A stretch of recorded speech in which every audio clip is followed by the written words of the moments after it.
Put the moka boiler on the scale.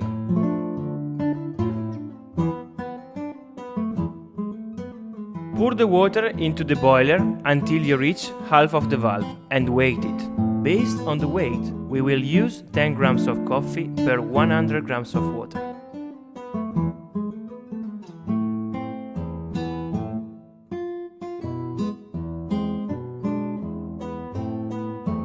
Put the coffee inside the filter without pressing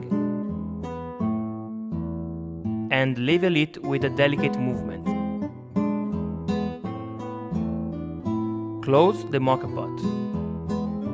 Put the moka pot on the heat with the lid opened to avoid overheating the infusion chamber. Place the thermometer in the hole of the moka pot to control the temperature.